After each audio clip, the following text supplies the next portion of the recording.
Primera Tesalónica capítulo 3, vamos a leer los versículos 1 al 8. Recuerden el contexto. Pablo tuvo que salir de Tesalónica apresuradamente junto con el equipo misionero, no habían podido volver.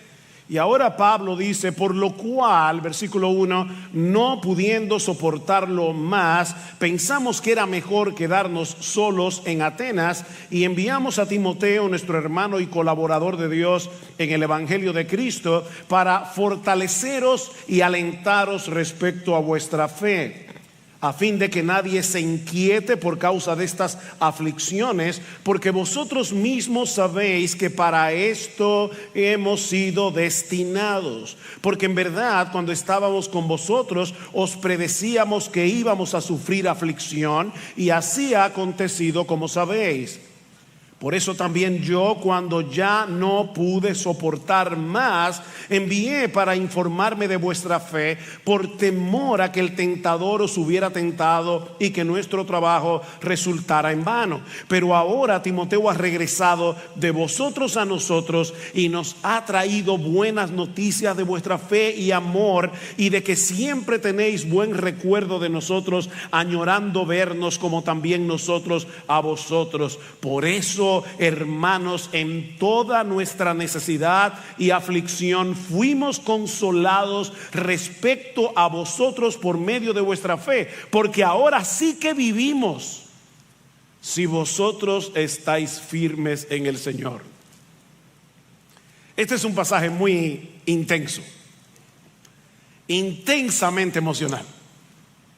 Y mis hermanos, cuando nosotros leemos un pasaje como este, o leemos las otras cartas de Pablo en el Nuevo Testamento dirigidas a las iglesias, fácilmente podemos olvidar que antes de su conversión Pablo perseguía a los cristianos. Hasta su encuentro con el Señor camino a Damasco, el celo religioso de Pablo lo había convertido en un ferviente, odioso e implacable perseguidor. Pero ese encuentro con Jesús lo cambió todo. El fanatismo de Pablo se transformó en un profundo amor hacia Cristo y hacia los cristianos, como vemos en este pasaje que vamos a estar considerando en la mañana de hoy. En toda esta sección, como ya he dicho, Pablo ha estado defendiendo su ministerio contra las acusaciones de los adversarios del Evangelio. Debido a la persecución que se levantó contra ellos, Pablo y su equipo tuvieron que salir apresuradamente de Tesalónica, dejando atrás una iglesia recién fundada en medio de mucha oposición. Y los enemigos del Evangelio aprovecharon la ausencia de los misioneros para acusarlos de ser unos oportunistas que no tenían ningún interés real en estos hermanos. Y es por eso que al final del capítulo 2, Pablo ve necesario explicar por qué él no había podido regresar a Tesalónica. Noten el capítulo 2, versículo 17: pero nosotros, hermanos, separados de vosotros por breve tiempo, en persona, pero no en espíritu, estábamos muy ansiosos, con profundo deseo de ver vuestro rostro, ya que queríamos ir a vosotros, al menos yo, Pablo, más de una vez, pero Satanás nos lo ha impedido. Pablo amaba a estos hermanos entrañablemente, él estaba genuinamente preocupado por ellos. Y de ahí la decisión de enviarles a Timoteo para animar a estos hermanos y para saber de su condición. Ahora, mis hermanos, más allá de la defensa de Pablo, más allá del cuidado pastoral que él refleja en este texto, este pasaje ejemplifica el tipo de amor que el nuevo nacimiento produce en el creyente. Y eso es lo que yo quiero que tú veas en la mañana de hoy. Este pasaje ejemplifica el tipo de amor que el nuevo nacimiento produce en el creyente, porque el mismo poder que actuó en Pablo para convertirlo de perseguidor en misionero es el mismo poder que actuó en ti, si tú eres creyente, para convertirte de incrédulo cristiano. Es el mismo que actuó en nosotros en el nuevo nacimiento, dándonos una nueva naturaleza que es capaz de amar a los demás. El nuevo nacimiento nos capacita para amar. En el texto que leyó Sigfrido hace un momento, que dice Primera de Juan 4:7, un texto muy conocido: amados, amémonos unos a otros, porque el amor es de Dios. Todo aquel que ama es nacido de Dios y conoce a Dios. Y tú fuiste engendrado de nuevo por el Dios de amor, que envió a su Hijo a morir por ti en una cruz. Entonces tú tienes que ser capaz de amar. El nuevo nacimiento nos capacita para amar. Pedro nos dice en su primera carta, escuchen esto, que Dios purificó nuestras almas en el nuevo nacimiento para, ahí está el propósito, para el amor fraternal no fingido. Dios purificó nuestras almas en el nuevo nacimiento para que seamos capaces de amar genuinamente a nuestros hermanos en la fe. ¿Alguna vez tú has pensado en eso? Que una de las razones por las que Dios te dio nueva vida en Cristo es para que tú seas capaz de amar. Es sobre la base de esa obra de Dios en nosotros que Pedro ahora nos exhorta en este texto a amarnos unos a otros entrañablemente. En otras palabras, ya que tienes la capacidad de hacerlo, comienza a hacerlo. El nuevo nacimiento te capacita para amar, comienza a amar. Y en el pasaje que vamos a considerar en esta mañana, nosotros vemos en Pablo y en Timoteo dos ejemplos concretos de cómo luce ese amor cristiano en la práctica. Un amor que no solo debe manifestarse en el cuidado de los pastores, o en este caso de los misioneros, hacia los creyentes, sino también entre los creyentes entre sí, como veremos en un momento. Y hay al menos 4 cosas que aprendemos en este pasaje de lo que el amor cristiano produce en el creyente.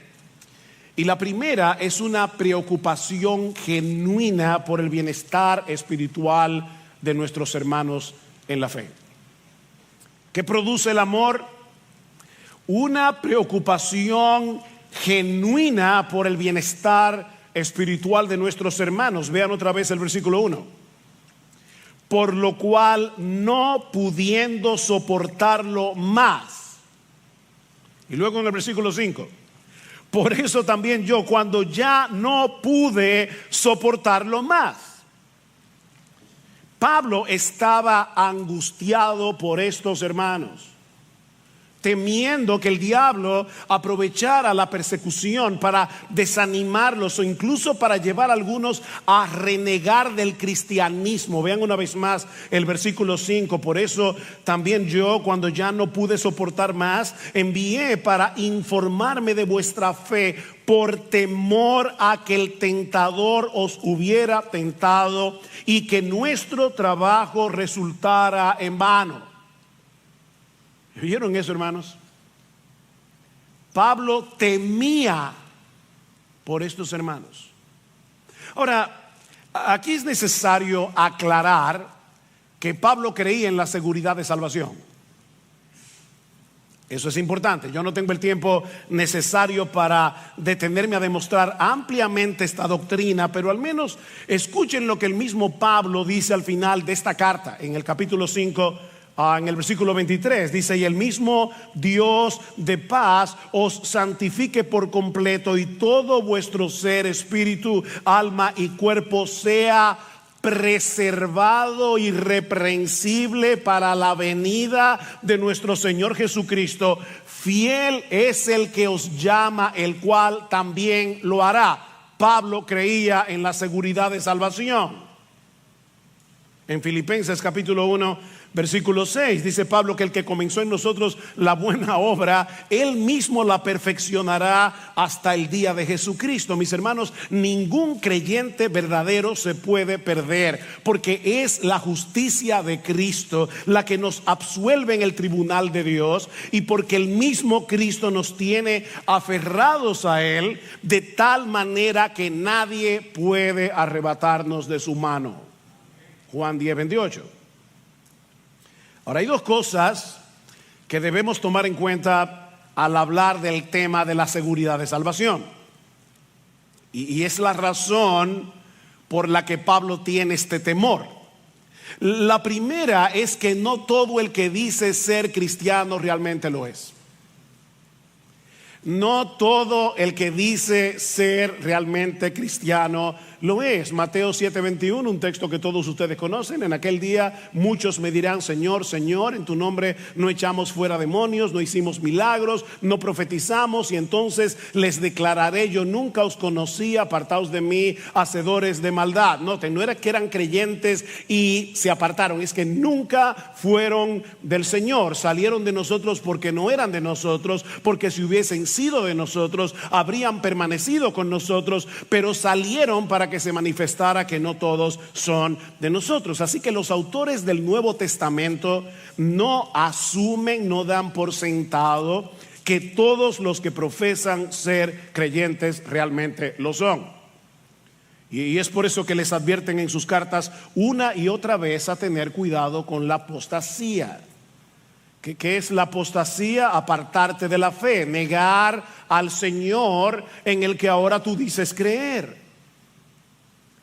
Mis hermanos, cuando una persona que profesa ser cristiana está tomando el pecado con ligereza, se está enredando en actividades claramente mundanas, se está ausentando regularmente del culto público, se está aislando de sus hermanos en la fe, está dando señales inquietantes de estar alejándose del Señor y pudiera estar revelando que su fe es una fe falsa.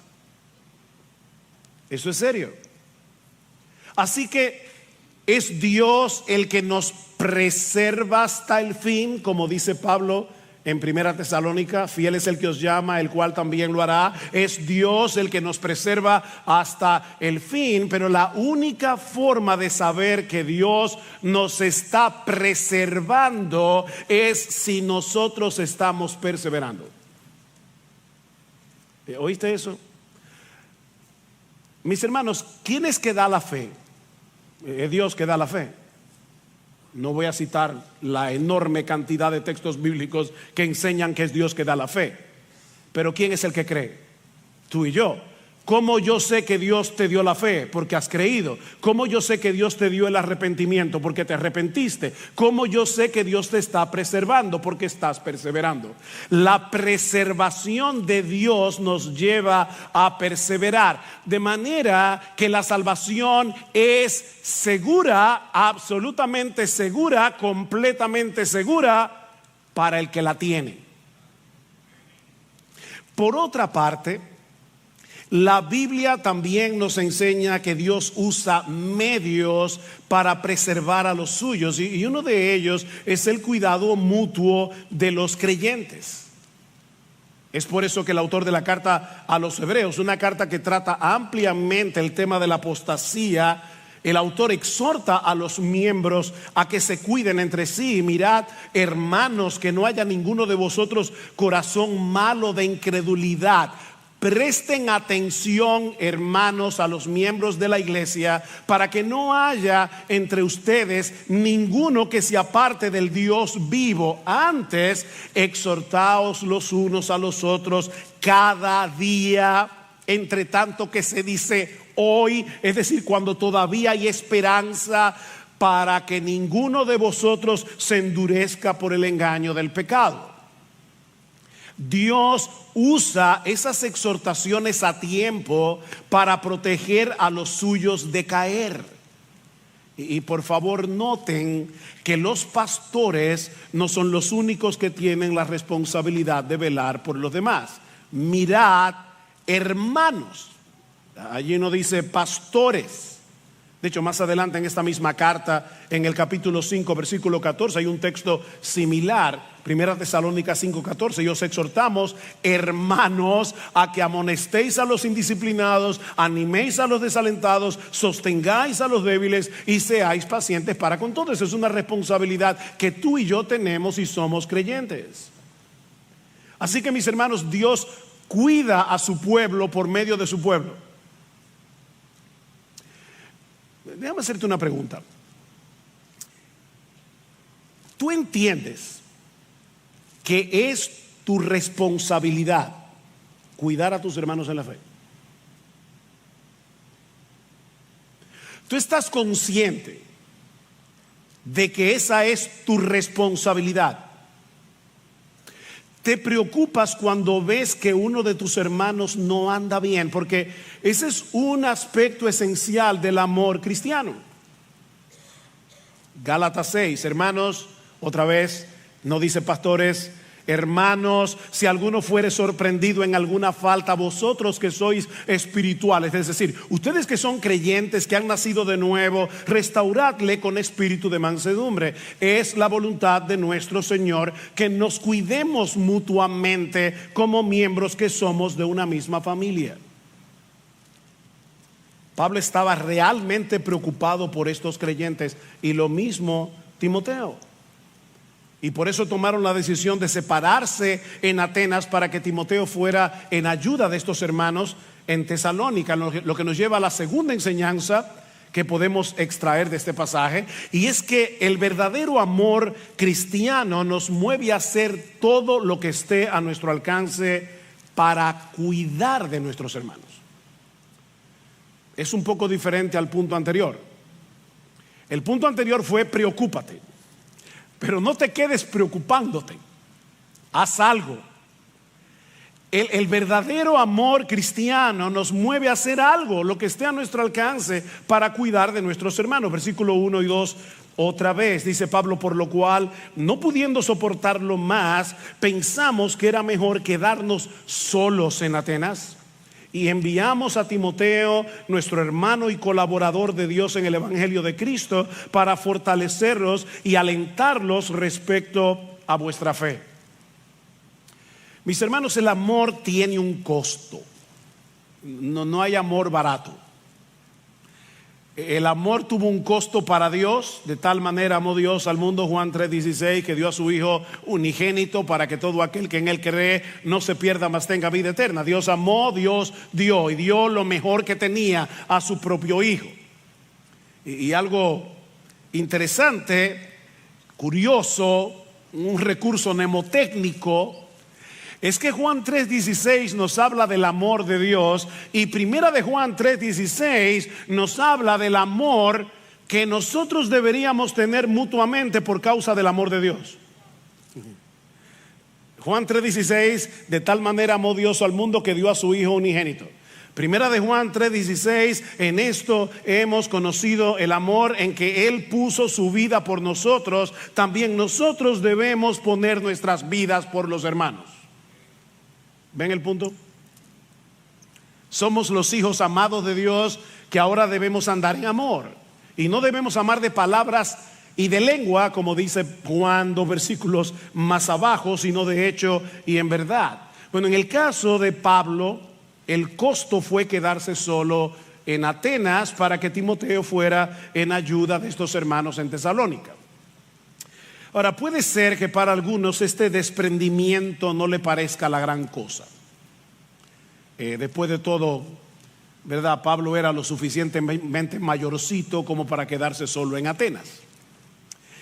Pero no debemos olvidar que Pablo era un hombre sumamente relacional, acostumbrado a trabajar en equipo y con una serie de debilidades físicas que hacían más difícil hacer la obra sin ningún tipo de ayuda. Y el ministerio de Pablo en Atenas había sido todo un reto para él. Así que a Pablo le costó desprenderse de Timoteo. De hecho, la palabra que se usa en el versículo 1, decidimos quedarnos solos, da la idea de alguien que se ha quedado desamparado. De hecho, en el Nuevo Testamento se usa para hablar de una mujer que se ha quedado viuda. Mis hermanos, la decisión de desprenderse de un hombre como Timoteo no había sido para Pablo nada fácil. Noten lo que Pablo dice de él en el versículo 2: nuestro hermano y colaborador de Dios en el Evangelio de Cristo. Timoteo era ese tipo de hombre que todo pastor, todo misionero quisiera tener a su lado para hacer la obra del ministerio. pero el bienestar espiritual de estos hermanos era más importante que su comodidad. De hecho, para el mismo Timoteo había sido una decisión difícil. Timoteo era un hombre joven, enfermizo, tímido, y esta era la primera vez que Timoteo debía ir solo a una misión, sin tener la menor idea de lo que se iba a encontrar en Tesalónica. Así que la decisión no fue fácil ni para Pablo ni para Timoteo. ¿Y cuál era la misión? Fortalecer y alentar a estos hermanos y traerle un reporte a Pablo de la condición en que se encontraban. Noten el versículo 2: enviamos a Timoteo, nuestro hermano y colaborador de Dios en el Evangelio de Cristo, para fortaleceros y alentaros respecto a vuestra fe. Esta palabra fortalecer es una palabra que todos los ingenieros conocen. Significa literalmente afianzar. Se usa 3 veces en el capítulo, en el versículo 2, en el versículo 8 y en el versículo 13. Significa literalmente colocar un contrafuerte. Ingenieros, ¿para qué se colocan los contrafuertes en las edificaciones? Para que las paredes no se muevan por el viento o cuando hay movimientos de tierra. Bueno, fue precisamente para eso que Timoteo fue enviado a Tesalónica. Él debía ayudar a estos hermanos a resistir contra toda presión que pudiera minar su fe. Ahora, de nuevo, mis hermanos, vemos aquí la misteriosa interacción entre la obra de Dios y la nuestra. Déjenme hacerles una pregunta. En última instancia, ¿quién es el que fortalece la fe de los creyentes? Es Dios. Vean, de hecho, los versículos 12 y 13 del capítulo 3. Pablo pide que el Señor os haga crecer y abundar en amor unos para con otros y para con todos, como también nosotros lo hacemos para con vosotros, a fin de que Él afirme, ahí está la palabra, afirme vuestros corazones irreprensibles en santidad delante de nuestro Dios y Padre. Es Dios el que fortalece nuestra fe. Me encanta cómo lo dice Pedro al final de la carta, de su primera carta. Dice: después que hayáis sufrido un poco de tiempo, el Dios de toda gracia, que os llamó a su gloria eterna en Cristo, Él mismo os perfeccionará, afirmará, fortalecerá. Aquí está la palabra de Tesalónica. Y Él mismo os establecerá. ¿Quién es el que va a hacer todo eso por nosotros? El Dios de toda gracia, que nos llamó a su gloria eterna en Cristo. Pero otra vez, hermanos, Él lo va a hacer a través de ti y de mí. Óyeme, yo quiero convencerte en esta mañana de que este no es un pasaje meramente biográfico. Yo quiero convencerte en esta mañana que si todo lo que hacemos al final es salir admirando a Pablo por lo mucho que amaba a estos creyentes, no aprendimos nada. Es Dios el que fortalece la fe de los creyentes, y Dios usa hombres jóvenes, tímidos, enfermizos, como Timoteo, o como tú, o como tú, o como tú, para hacer eso en la vida de los hermanos. Dios nos usa a nosotros para que nos fortalezcamos mutuamente y para que nos consolemos mutuamente, como dice el versículo 2. Dice: lo envié a ustedes para que los fortalezca y los aliente, es decir, para que los consuele, para que los anime. Y la idea es la de colocarse al lado de ellos para evitar que fueran sacudidos en medio de tanta presión. Dice: a fin de que nadie se inquiete, a fin de que nadie se perturbe en medio de la persecución. Ahora, ¿cómo debía hacer eso Timoteo? ¿Cómo debes hacerlo tú? Recordándoles que el sufrimiento por causa de Cristo no es una opción para el creyente, ni es algo fuera de lo normal.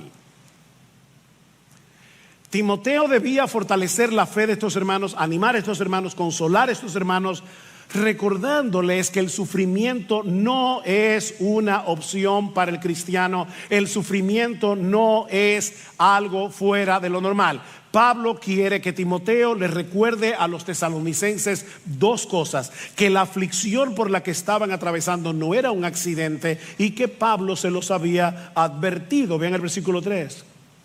A fin de que nadie se inquiete por causa de estas aflicciones, porque vosotros mismos sabéis que para esto hemos sido destinados. Y luego sigue diciendo: porque en verdad cuando estábamos con vosotros os predecíamos que íbamos a sufrir la aflicción, y así ha acontecido como sabéis. Mis hermanos, los cristianos estamos destinados a sufrir por causa de nuestra fe.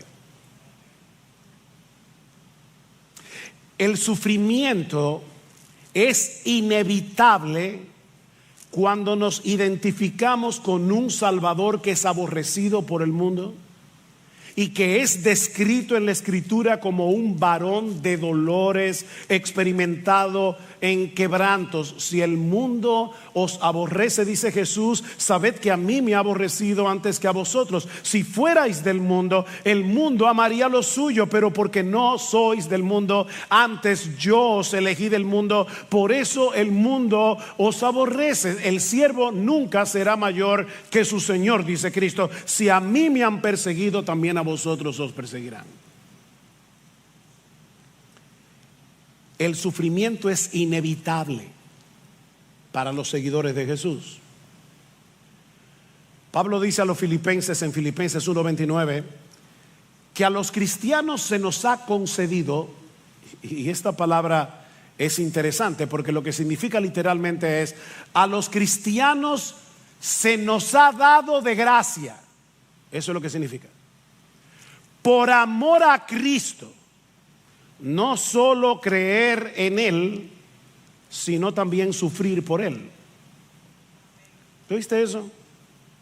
En su gracia, Dios nos concedió las dos cosas: la fe para creer en Él y el privilegio de sufrir por Él. Pedro, en su primera carta, primera de Pedro 2:21, dice: para esto fuisteis llamados. O sea, Dios nos llamó eficazmente a salvación. ¿Para qué? Dice: para esto fuisteis llamados, porque también Cristo padeció por nosotros, dejándonos ejemplo para que sigáis sus pisadas. Mis amados hermanos, el camino a la gloria pasa primero por la cruz. Así fue para Cristo y así lo será para ti también. Pedro dice a estos creyentes más adelante: miren, no se sorprendan del fuego de prueba que os ha sobrevenido, como si alguna cosa extraña estuviera aconteciendo. Gozaos por cuanto sois participantes de los padecimientos de Cristo, para que también en la revelación de su gloria os gocéis con gran alegría. Mis hermanos, el sufrimiento por causa de Cristo es un sello de pertenencia. Es una confirmación de que realmente le pertenecemos a Él. ¿Y quieren oír algo más sorprendente? El sufrimiento es un instrumento en las manos de Dios para hacernos mucho bien. Mucho bien. Muchos de ustedes conocen la historia de Joni Eareckson. Joni sufrió una fractura cervical en el año 1967. Tenía 18 años de edad, la dejó tetrapléjica. Hasta el día de hoy, 56 años después. 56 años después. Estaba leyendo esta semana algo que Joni escribió recientemente acerca del sufrimiento. Y de verdad, hermanos, yo le oro al Señor, porque me imagino que muchos de ustedes ahora mismo están pasando por diversas providencias aflictivas. Y yo le pido al Señor que el Espíritu Santo grabe estas palabras en tu corazón. El sufrimiento, dice Johnny, tiene una forma de llevarte más allá de las aguas superficiales de la vida, donde tu fe solo te llega hasta los tobillos y te arroja a las profundidades insondables de Dios. Un lugar donde Jesús es el único que puede tocar fondo. Ahí te arroja el sufrimiento. Y más adelante dice ella en este mismo artículo: tu llamado a sufrir proviene de un Dios tierno, más allá de toda descripción. No malinterpretes los caminos de tu amoroso Señor. Tu dolor, y esta frase me caló profundamente el alma, tu dolor es un lugar de encuentro privado con Dios, un espacio difícil pero personal, donde conocerás sin lugar a dudas el amor más asombroso de Cristo por ti. Es un espacio muy particular de comunión con Dios que no se puede tener si no es en medio de la aflicción.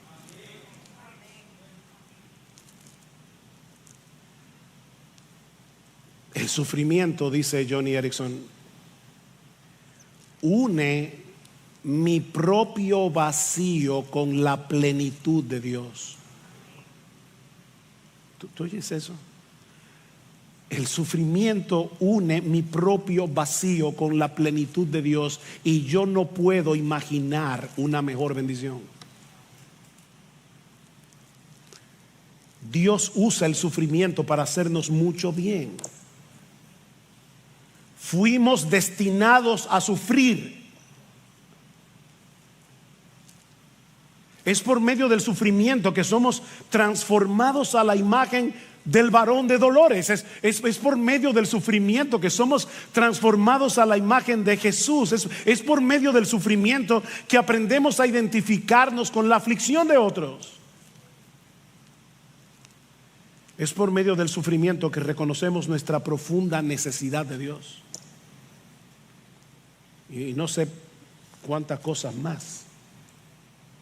Nunca vamos a entender de este lado de la eternidad todas las razones por las que Dios decreta el sufrimiento para sus hijos, pero sí sabemos, mis hermanos, aunque no lo entendamos, y esta es una lección difícil de aprender, y se lo digo por experiencia propia. Sí sabemos que todas y cada una de esas aflicciones van a obrar para nuestro bien. Romanos 8:28. Y eso era lo que Pablo quería que Timoteo les recordara a estos hermanos. O sea, yo quiero que ustedes vean la escena, hermanos. Pablo está en Atenas, está preocupado, sabe que estos hermanos están en persecución. Dice: Timoteo, ve a estos hermanos, yo prefiero quedarme solo. Recuérdales que nosotros estamos destinados a sufrir. Fortalece la fe de estos hermanos para evitar que el tentador los tiente en medio de la aflicción. Y mis hermanos, eso es lo que tú y yo necesitamos recordarnos continuamente si queremos protegernos de los ataques del maligno cuando estamos en medio del dolor. Tú y yo necesitamos esa lección.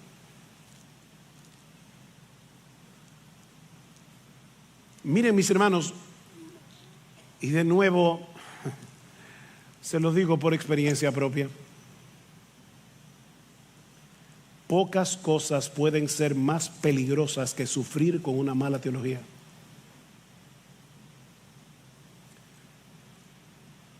O olvidando la teología que ya conoces.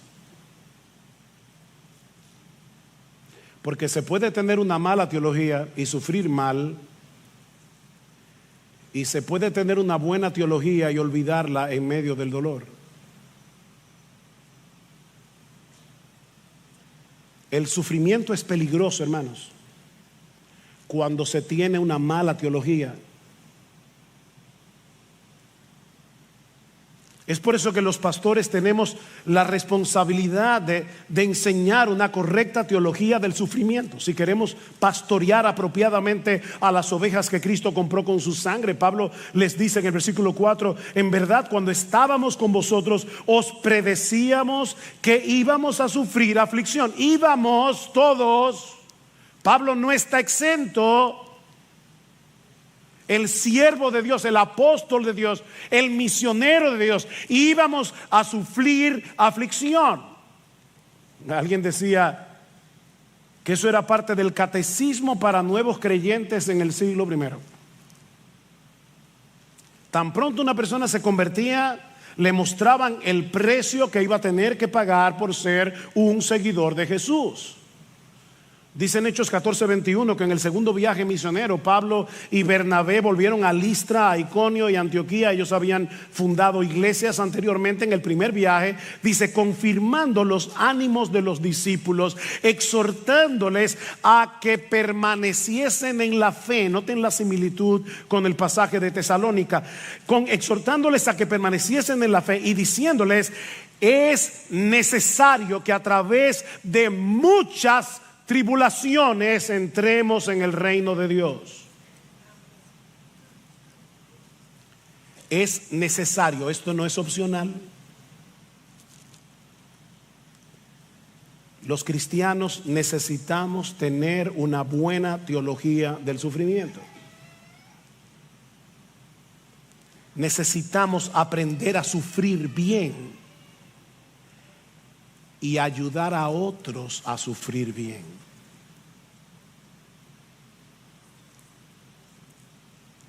Eso es parte del amor cristiano. Y por favor, hermano, no pienses en tu corazón: yo me alegro que estén diciéndole eso a la iglesia. No, yo te lo estoy diciendo a ti.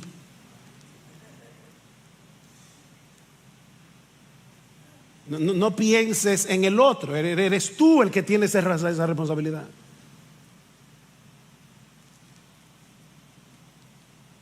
Debemos colocarnos al lado del que sufre. Pero que tú no sabes lo que yo he sufrido.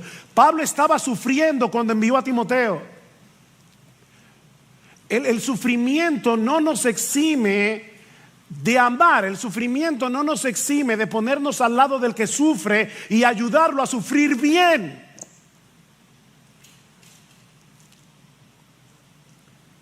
Debemos animar a nuestros hermanos en medio de la aflicción para fortalecer su confianza en el Señor.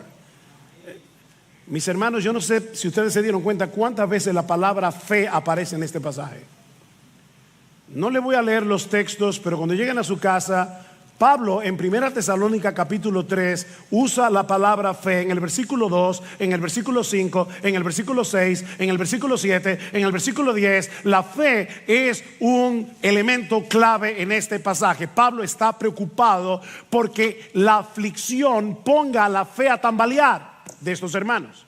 Y le está diciendo a Timoteo: colócate al lado de ellos, ayúdalos a sufrir bien, fortalécelos en su fe. Y mi hermano amado, mi hermana amada, esa es tu responsabilidad y la mía.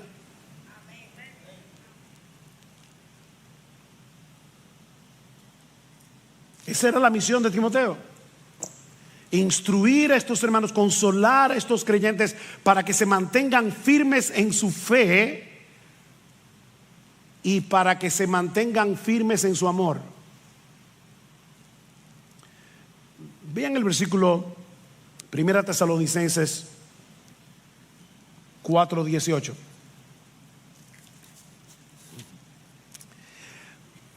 A todo el mundo le encanta ese texto que habla del rapto de la iglesia, y fácilmente podemos olvidar cómo termina.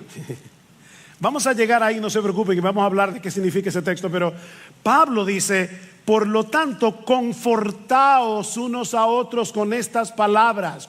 Ustedes están siendo perseguidos, están siendo presionados. No dejen de confortarse mutuamente.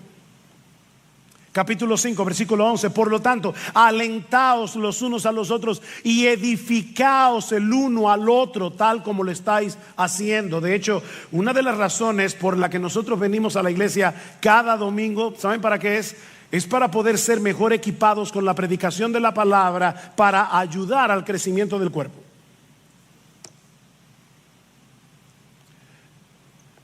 tú viniste hoy a ser entrenado. Esa es la enseñanza de Pablo en Efesios 4:11, que Dios ha dado a los pastores, ¿para qué? Dice, el mismo Cristo ha dado a los pastores y maestros, ¿para qué? Para que equipen a los santos, ¿para qué? Para la obra del ministerio, para la edificación del cuerpo de Cristo, hasta que todos lleguemos a la unidad de la fe y del conocimiento del Hijo de Dios, para que todos como un cuerpo sigamos creciendo. Así que yo estoy aquí, mi amado hermano, mi amada hermana, yo estoy aquí instruyéndote a ti para hacer mejor tu trabajo. Para eso viniste a la iglesia hoy. Una de las razones. Y no solamente eso, dice en primera ya voy a decir en primera de Hebreos. Dice en Hebreos capítulo 10, versículo 23 al 25, que una de las razones por la que no debemos dejar de congregarnos como algunos tienen por costumbre es precisamente para que podamos alentarnos mutuamente. Así que no solamente tú debes venir a la iglesia para ser instruido, para hacer mejor tu trabajo, sino que al mismo tiempo debe venir con la intencionalidad de encontrar a cuál hermano, a cuál hermana es que tú vas a poder ministrarle en la mañana de hoy con la misma palabra con la que tú estás siendo ministrado.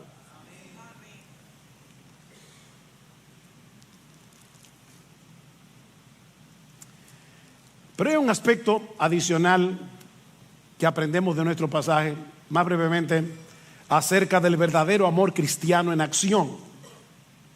Y es que se goza profundamente en el bienestar espiritual de sus hermanos en la fe.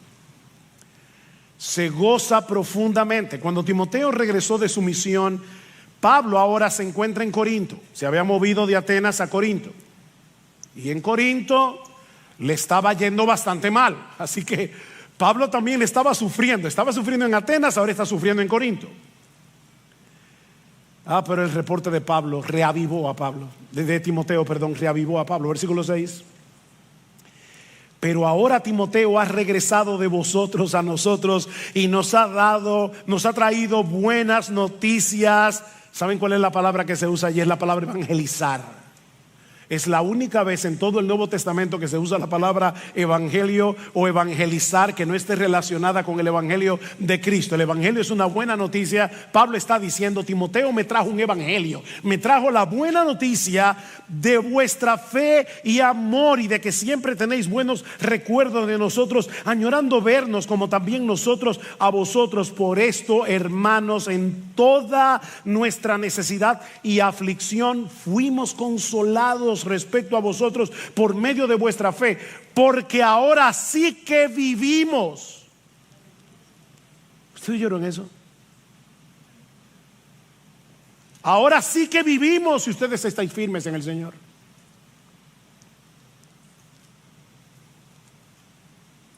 Las noticias de Timoteo reavivaron a Pablo. Pablo, a pesar de todo el sufrimiento, a pesar de toda la presión que están sufriendo nuestros hermanos en Tesalónica, ellos continúan firmes. Y no sé si notaron, pero dice firmes en su fe y en su amor. ¿Lo vieron en el versículo 6? Decía Calvino que estas dos palabras, fe y amor, resumen la totalidad de la piedad. ¿Cómo sabemos que una persona es piadosa? Porque tiene fe y tiene amor. En medio de la persecución, estos creyentes recién convertidos, no lo olviden, mantenían viva su fe en Cristo y el amor uno con otros. Fe y amor. Por eso les decía hace un rato, el sufrimiento no es una excusa, ni para dejar de confiar en Dios, ni para dejar de amar a otros. El sufrimiento no es una excusa, no es una excusa. La fe y el amor se fortalecen mutuamente en medio del dolor. La fe nos mueve al amor, el amor fortalece nuestra fe. De hecho, noten otra vez el capítulo 3, versículo 12, dice que el Señor os haga crecer y abundar en amor, unos para con otros y para con todos, como también nosotros lo hacemos para con vosotros. ¿Ven cómo Pablo se está presentando aquí como un modelo, como un ejemplo? Que el Señor os haga crecer y abundar en amor. Sí, yo sé que están sufriendo. Sí, yo sé que están en aflicción. Sí, yo sé que están siendo presionados por sus familiares. Sí, yo sé que están sufriendo un montón de aflicciones. Pero por favor, no se dejen de amar. Capítulo 4, versículo 9. Mas en cuanto al amor fraternal, no tenéis necesidad de que nadie os escriba, porque vosotros mismos habéis sido enseñados por Dios a amarnos unos a otros, porque en verdad lo practicáis con todos los hermanos que están en toda Macedonia. Pero os instamos, hermanos, a que abundéis en ello más y más. Yo sé que ustedes se aman. Yo sé que ustedes están practicando el amor genuino unos para con otros. Pero ¿saben, mis hermanos, cuál es la medida de ese amor? La medida de ese amor es Jesús. Así que nadie piense aquí, el problema mío es que yo amo demasiado. De verdad.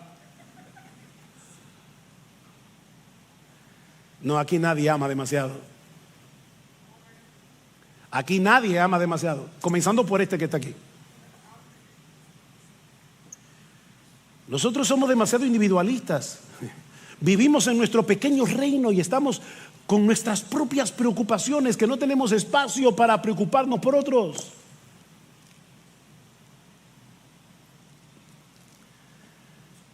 Timoteo le dice a Pablo: Pablo, estos hermanos están bien.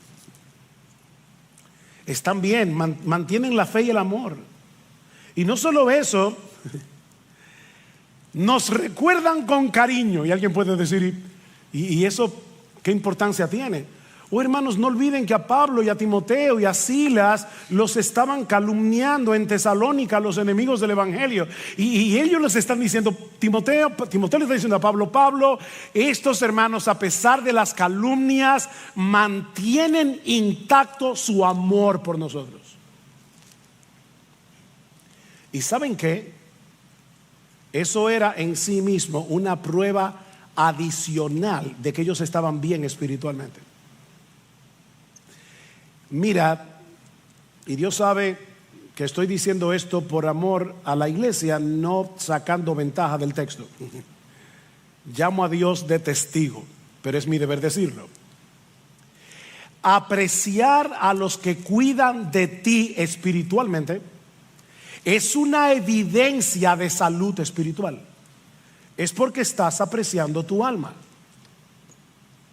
Y por eso aprecias que alguien cuide de ti, que alguien te predique la palabra, que alguien te predique el evangelio, que alguien te recuerde el amor de Cristo, que alguien te instruya a través de la predicación de la palabra. Y eso es lo que está pasando aquí. La razón por la que Pablo se llena de gozo no era porque Pablo era un egoísta que estaba esperando retorno de su amor.